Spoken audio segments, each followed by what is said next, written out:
पाकिस्तान के पहले निजी बिजली घर ने हुकूमत को मुआहदे पर रजाकाराना नजरसानी की पेशकश कर दी है। लिबर्टी पावर मुनाफे में कमी और नया मुआहदा $100 से पाकिस्तानी करेंसी में मुंतकिल करने को तैयार है। एशिया पाक इन्वेस्टमेंट के चेयरमैन शहरियार चिश्ती के मुताबिक प्रपोजल तैयार कर लिया है जो हुकूमत को भेज दिया जाएगा। कहते हैं अगर सार्फिन महंगी तरीन बिजली अफोर्ड ही नहीं कर सकेंगे तो IPPs किसको बिजली बेचेंगे। महंगी बिजली, बढ़ते बिल, एशिया पाक इन्वेस्टमेंट ने दे दिया हल। हुकूमत को बिजली सस्ती करने का फार्मूला और रजाकाराना मुआहदे पर नजरसानी की पेशकश कर दी। चेयरमैन शहरियार चिश्ती ने हुकूमत को सस्ती बिजली की ऑफर कर दी। बताया कि लिबर्टी पावर प्लांट मुनाफे में कमी और मुआहदा डॉलर से पाकिस्तानी रुपए में मुंतकिल कर रहा है। अभी हम जो प्रपोज कर रहे हैं वॉलंटरी बेसिस पे कि इसको हम फर्दर 10% ROE पे ले आते हैं एंड 100% रुपी में, जो अगर आप बैंक में भी आज पैसे रखें तो वो भी आपको 10% से ज़्यादा ही दे देगा। चेयरमैन शहरियार चिश्ती ने पावर शॉर्टेज का असल मसला भी बता दिया। सबसे बड़ा जो कंपोनेंट होता है इलेक्ट्रिसिटी प्राइस में इज फ्यूल, एंड फ्यूल में सारे IPPs और प्राइस टेकर्स। कहा कैपेसिटी पेमेंट्स में अदायगी की बात करके असल इशू से हटाया जा रहा है। फ्यूल कास्ट और डेबिट बुनियादी वजह है। जो हमारी इलेक्ट्रिसिटी सेक्टर है ना, is a demand issue and a debt issue, not a supply issue. ये बहुत ज़रूरी है। ये अपेंडिक्स का प्रॉब्लम आप लिवर एक्सट्रैक्ट करके सॉल्व करना चाह रहे हैं। हमारा इशू इज डिमांड को क्रिएट करना है। CEO Liberty power plant Imran Ahmed ने इंकशाफ किया कि 90% मुकामी मुलाजमीन की मदद से सस्ती बिजली फराहम कर सकते हैं। हमारी तकरीबन 90% हमारी जो मुलाजिम वो लोकल रेसिडेंट्स हैं। हम already number 2 cheapest power plant है ग्रिड में पूरा पाकिस्तान में। CEO एशिया पाक इन्वेस्टमेंट शहरियार चिश्ती ने कहा बिजली की कीमत कम करने के लिए सबको किरदार अदा करना होगा ताकि सार्फिन पर कम से कम बोझ पड़े। स्पीकर कौमी असम्बली ने 18 रुकनी पार्लिमानी कमेटी तश्कील दे दी है। कमेटी के क़याम की तहरीक कौमी असम्बली ने मंजूर की थी। कमेटी पार्लियामेंट के उमूर को बेहतर अंदाज से चलाने का काम करेगी। कमेटी में इसहाक डार, ख्वाजा आसिफ, नवीद कमर, खुर्शीद शाह शामिल हैं। खालिद मकबूल सिद्दीकी, अमीनुल हक, अब्दुल अलीम खान कमेटी में शामिल हैं। एजाजुल हक, खालिद मक्सी, साहबजादा हामिद रजा, बैरिस्टर गौहर अली को कमेटी का हिस्सा बनाया गया है, जबकि महमूद खान अचकजई और हमीद हुसैन शाहिदा बेगम कमेटी में शामिल हैं। पार्लिमानी कमेटी के क़याम का नोटिफिकेशन भी जारी कर दिया गया है। इस्तीफ़ा देने वाले अख्तर मेंगल को भी कमेटी में शामिल किया गया। स्पीकर कौमी असम्बली ने 18 रुकनी पार्लिमानी कमेटी तश्कील दे दी है। डिप्टी ब्यूरो चीफ अली शेर हमारे साथ इस पर मौजूद है, उनसे मजीद इस बारे में तफसीलात जानेंगे। मजीद क्या डिटेल सामने आ रही है इस बारे में? जी बिल्कुल, स्पीकर कौमी असम्बली सरदार याद सादक ने जो PTI के अरकान पार्लियामेंट की गिरफ्तारी का मामला हुआ, फिर उसके बाद ऐवान में जो शोर शराबा हुआ, फिर कानून साजी के मामले में जो एक तरह से लॉस होता है पार्लियामान का, उस सारे के ऊपर जो है वो आज इजलास से कबल और इजलास के दरमियान में मुशावरत हुई थी और उस मुशावरत के बाद तय हुआ था कि एक खसूसी पार्लिमानी कमेटी तश्कील दी जाएगी जिसमें तमाम जमातों के जो सीनियर अरकान हैं वो शामिल होंगे या पार्टी के चाहे उनका एक ही वोट क्यों ना हो, जैसे सरदार अख्तर जान मेंगल हैं तो वो भी शामिल होंगे। तो ये एक तरह से जो कानून साजी का काम है उसको सहल बनाने के लिए रूल्स, कॉन्स्टिट्यूशन और पार्लियामेंट और पार्लियामेंटेरियन इनके मामलात को बेटर अंदाज में चलाने के लिए ये कमेटी तश्कील दी गई है। 18 रुकनी कमेटी है।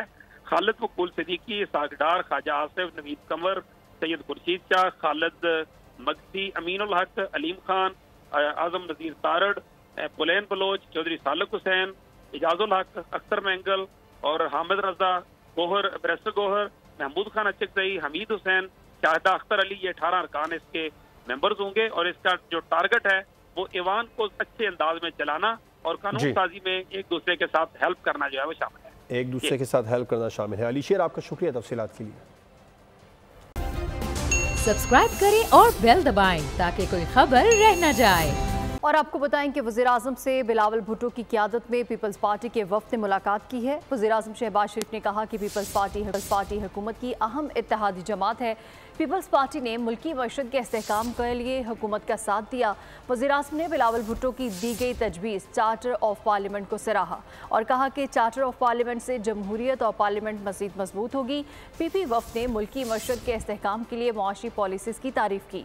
हुकूमती पॉलिसीज़ और इक़दामात पर मुकम्मल एतमाद का इजहार किया। PP वफ़द में नवीद कमर और मेयर कराची मुर्तज़ा वहाब शामिल थे। नून लीग की जानिब से इसहाक डार, आज़म नज़ीर तारड़, अता तारर और अटॉर्नी जनरल शरीक थे।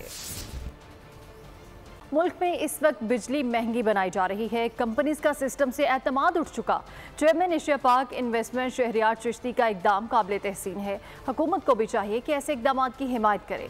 Energy expert doctor Khalid Waleed की प्रोग्राम व्यापार में गुफ्तगू। माहिर मुआशियात चौधरी अकमल ने कहा कि मुकामी सरमायाकारों को भी एशिया पाक इन्वेस्टमेंट के इकदाम की हिमायत करनी चाहिए, बल्कि उसका हिस्सा बनना चाहिए। ऐसे इकदाम से बिजली के नर्ख कम होंगे। अभी पाकिस्तान में कंज्यूमर्स एक तो हाई एनर्जी टैरिफ फेस कर रहे हैं इलेक्ट्रिसिटी की मद में, दूसरा जो ट्रस्ट लेवल है कंज्यूमर्स का सिस्टम पे वो गिरता जा रहा है। जब भी ऐसी सिचुएशन होती है कोई भी सिस्टम जो है वो फाइनेंशियली स्टेबल नहीं रह सकता।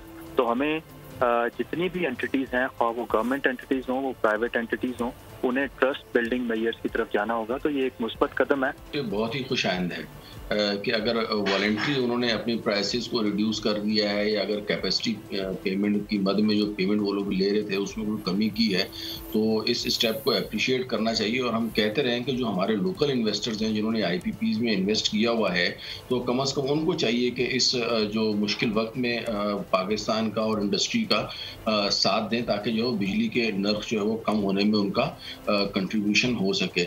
वज़ीर आला खैबर पख्तूनख्वा ऐसी जुबान इस्तेमाल ना करते तो ये वाक़या पेश ना आता। परसों कोई लाइन क्रॉस हुई तो जलसे में कई लाइन क्रॉस हुई। वज़ीर दिफा ख्वाजा आसिफ का कौमी असम्बली में इजहार ख्याल। कहा सियासत जरूर करें मगर रेड लाइन क्रॉस ना करें। कोई शक नहीं नकाबपोश लोगों का हमें निशाना बनाना शर्मनाक है। एक शख्स गाली देकर रियासत को चैलेंज करके चला जाता है, कोई इसकी भी मजम्मत करे।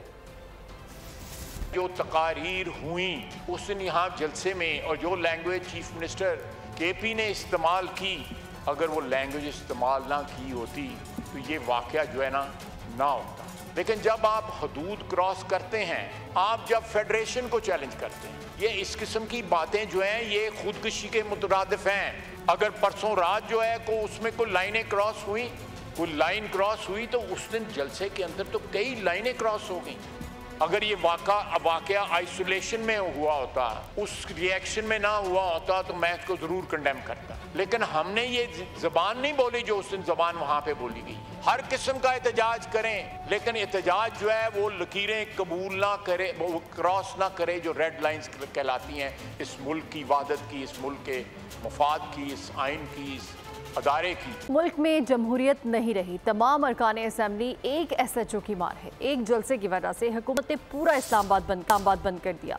PTI के जलसे में आवाम की कोई बात नहीं हुई। साबिक वज़ीर-ए-आज़म शाहिद खाकान अब्बासी की प्रेस कॉन्फ्रेंस, उन्होंने कहा कि हुकूमत जिस तरफ जा रही है वो तबाही और बिगाड़ का रास्ता है। आइन और जमहूरी रिवाज से मुतसादम कानून ना बनाएं।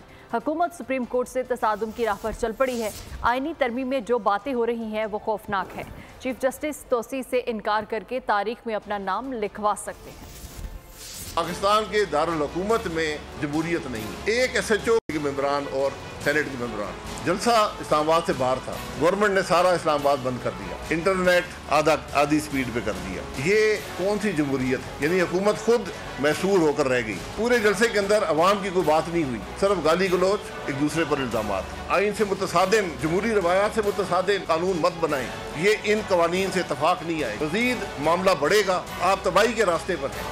अभी आईनी तरामीम की कोशिश हो रही है। जो बातें सुन रही हैं उससे भी ज़्यादा खौफनाक है। अगर काजी फैज ईसा साहब सिर्फ ये कह दें कि मैं किसी किस्म की एक्सटेंशन, चाहे वो एज बदलने से हो या चीफ जस्टिस की नौकरी बदलने से हो, जिस किस्म की भी हो, मैं कबूल नहीं करूँगा। तारीख उनको याद रखेगी। बानी PTI को कोई मुंह नहीं लगा रहा। वो फेस सेविंग चाहते हैं। पहले एस्टेब्लिशमेंट से मुज़ाकरात की बात की, वहाँ से जवाब नहीं आया तो कहने लगे किसी से मुज़ाकरात नहीं होंगे।